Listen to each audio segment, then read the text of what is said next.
Listen, please, don't call off our wedding. I regretted that I might have been a little childish after seeing his expression. However, this man who might be my future father-in-law was looking down on me, and my boyfriend wasn't doing anything to help me. I was at the brink of my patience with my boyfriend and my soon-to-be father-in-law who evaluated things based on a brand status alone. My anger had reached its limit. At the first marriage meeting, I was driven away, and in the second meeting, he scorned me as poor, looking at my coat. But as soon as they saw the tag on my coat, both of their expressions changed. My name is Jessica Smith. I'm 28 years old, and I work as a ground staff at an airport. My parents live in Italy, and they run a fashion business. Despite that, I live alone in New York. That's when I met my current boyfriend, Jacob Turner, at my favorite cafe. He was 2 years older than me and a regular customer of that cafe, like myself. As we started to see each other more frequently, he began to treat me kindly, and so I, who was never stimulated by anything on a daily basis, quickly fell in love with him. After 2 years of dating, I finally decided to marry him. Hey, Jessica, how about we go to my parents' house for a marriage meeting next week? One day, he suddenly proposed this.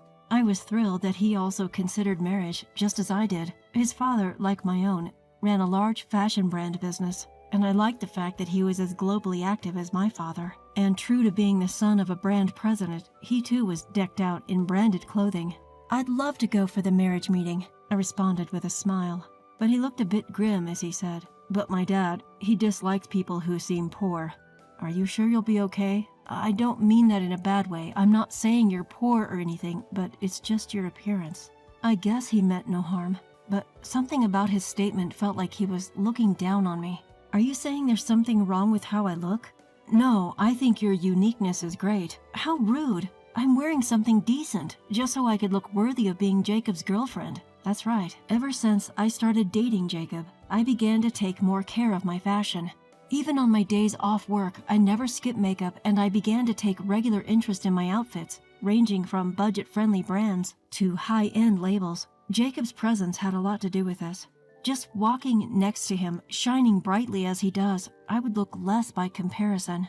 His best feature undoubtedly is his looks. With his model-like physique and face and the aura he exudes, he could easily grace the pages of a fashion magazine.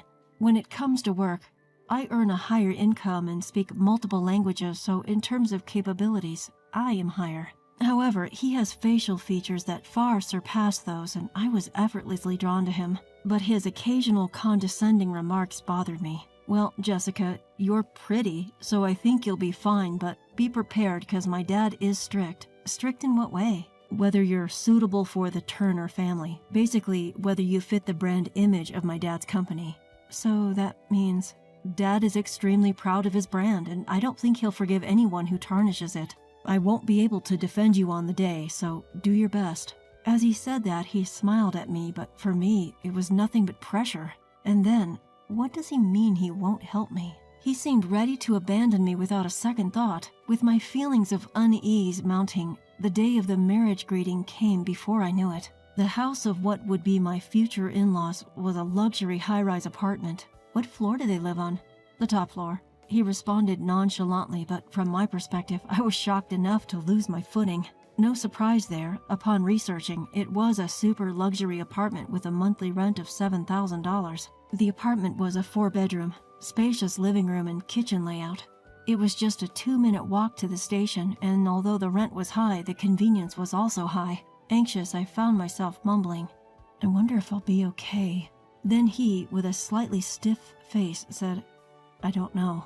It seemed that his father's approval was more important to him than his own girlfriend.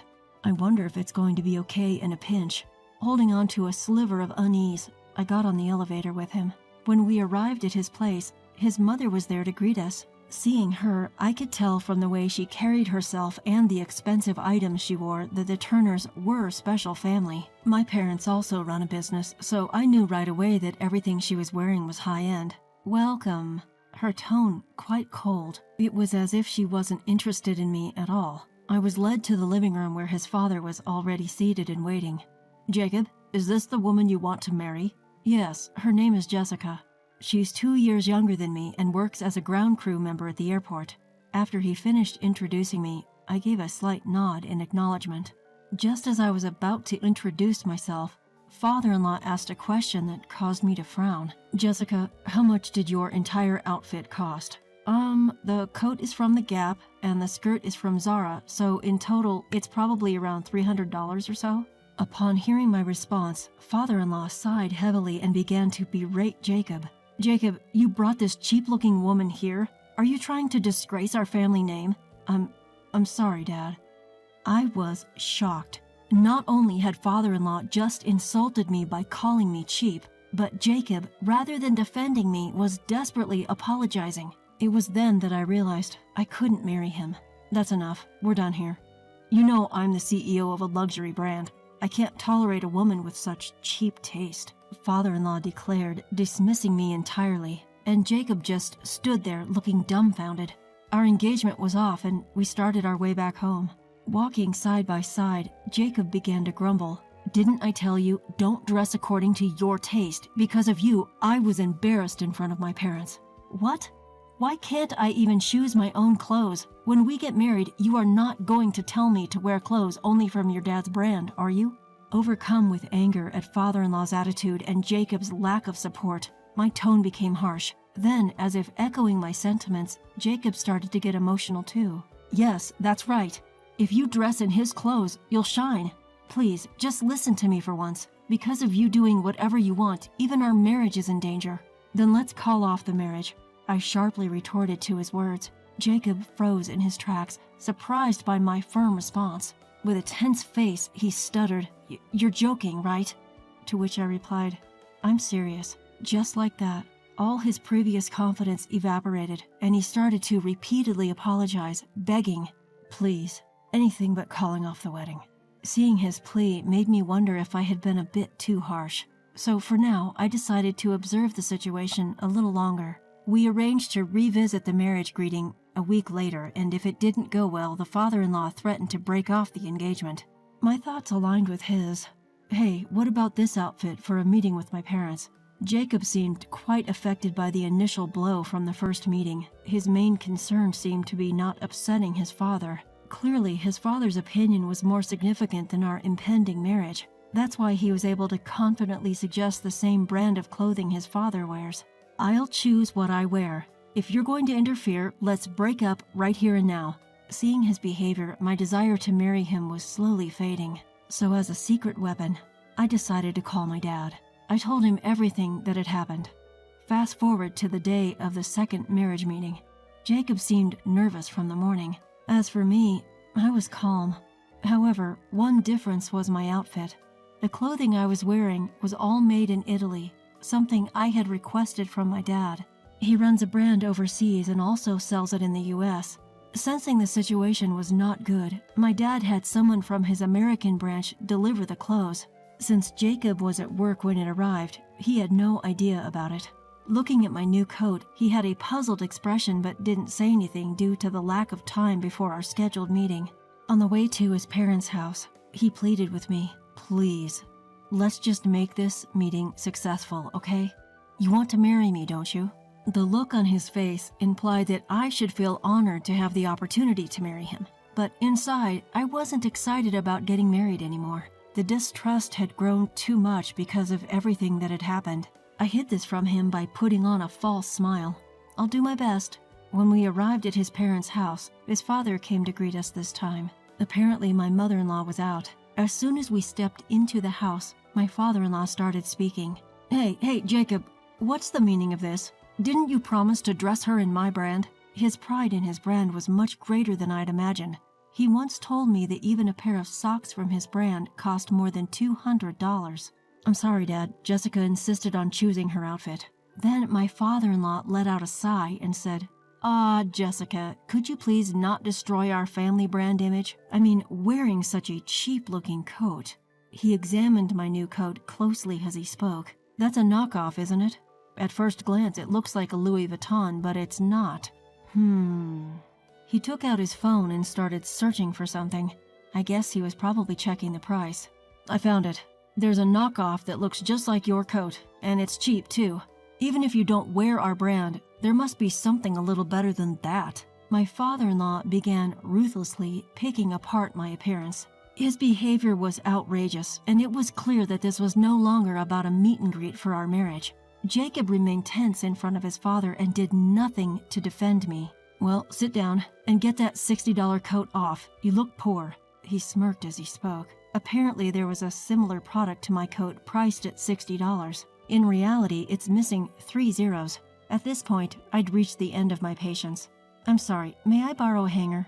I tried to reach for a hanger nearby. Then my father-in-law said, "For a cheap coat like that, a hanger is too good. There's a basket over there. Use that. Jacob, get it for her." He then ordered Jacob to hand me a laundry basket. He was behaving just like his father's puppet. He wouldn't say anything even though we made eye contact. However, he froze when he saw the label peeking out from my coat, which I had reluctantly placed in the basket. "Dad, this coat's label, it says Prada." "What? What?" Both of them looked shocked. My future father-in-law, who had cavalierly labeled my coat as cheap, changed his expression as soon as he saw the tag. "Oh, Jessica, why didn't you tell us earlier? You're wearing something quite impressive," father-in-law said, trying to force a smile on his face. I gave him a cold stare back, and then I spoke. "About that marriage thing, let's call it off, please." They both looked surprised. "What do you mean, Jessica?" "It's only natural, even if he's your own father. If you can't stand up for your future wife when she's being bullied, I wouldn't want to welcome you as my husband." But this is what?" When I asked back, he looked down and stayed silent, not knowing what to say. "Also, father-in-law, this coat is from a brand my father runs, and when I said Prada, this is a collaboration piece with Prada, and my father led the project. There are only 5 of these made in the world, and it costs $60,000. $60,000? Father-in-law reacted as if he had been struck by lightning. I later learned that the most expensive coat from father-in-law's brand costs around $12,000. Although that's quite high-end in general, it's not even close to mine. "So, big brand CEOs judge people by their appearance, huh?" Father-in-law was at a loss for words. To the two of them, I continued. "And Jacob, don't you think you were getting a little too full of yourself just because you're the son of a CEO? Sure, you look good and you wear nice things, but what's inside doesn't match up." What are you saying?" Jacob tried to argue back, but from my perspective, him getting angry was ridiculous. "So you can justify it? You left me alone to take all the bullying and even pressured me to succeed the second time around. How would you feel if our roles were reversed?" "Well, I don't want to be hurt any more than I already have, just so you can save your pride," I said to him sternly. At that, he became quite subdued and just said, "I'm sorry." Then, as Jacob turned to my father-in-law, he said, "Of course, I'll approve the marriage. I was wrong. Please, calm down." Still under the misconception that he held the upper hand, I was thoroughly disgusted by his behavior. I sighed deeply, which caused my father-in-law to jolt in surprise. He looked at me nervously. "Do you know the ultra-luxurious Italian brand, Ruby?" Of course. They're one of the top brands worldwide. I know the CEO.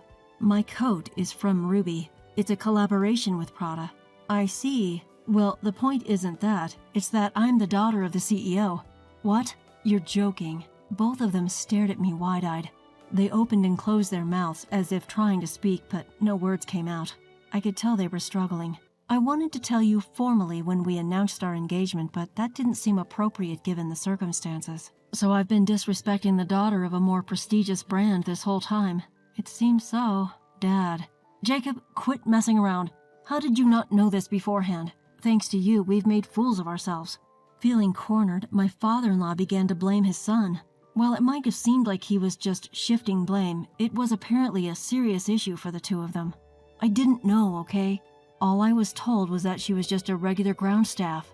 My boyfriend seemed quite afraid of his father. His voice shook and he appeared terrified. Then my father-in-law suddenly changed his attitude towards me. "I'm so sorry about my son. Now, let me make some tea for you," father-in-law said with a forced smile that I found incredibly repulsive. "Do you always act like this, father-in-law?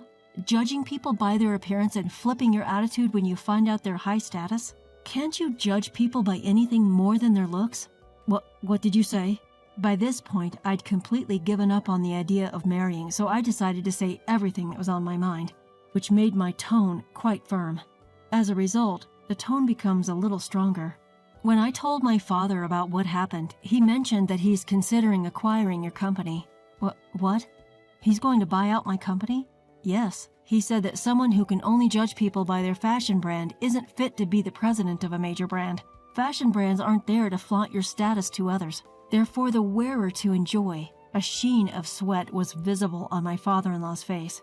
He seemed to be beginning to grasp the gravity of the situation. He might be flaunting his status as the president of a major brand now, but being acquired would be a different story.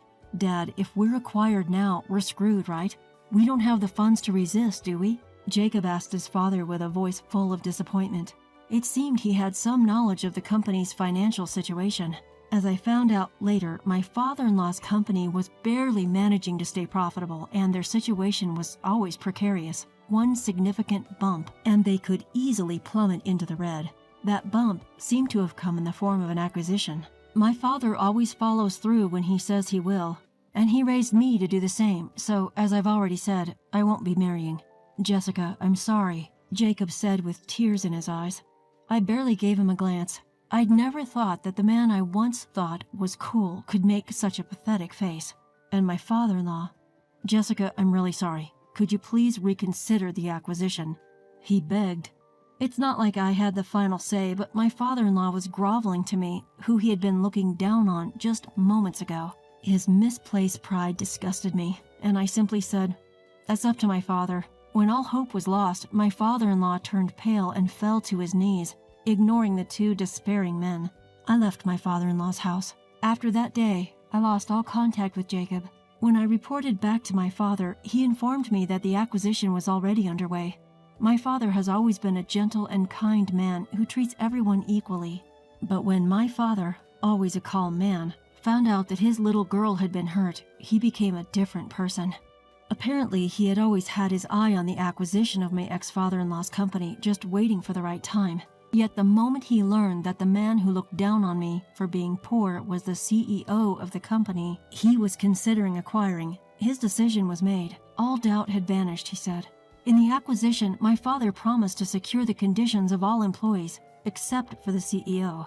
This meant that my ex-father-in-law's fate was entirely in my father's hands.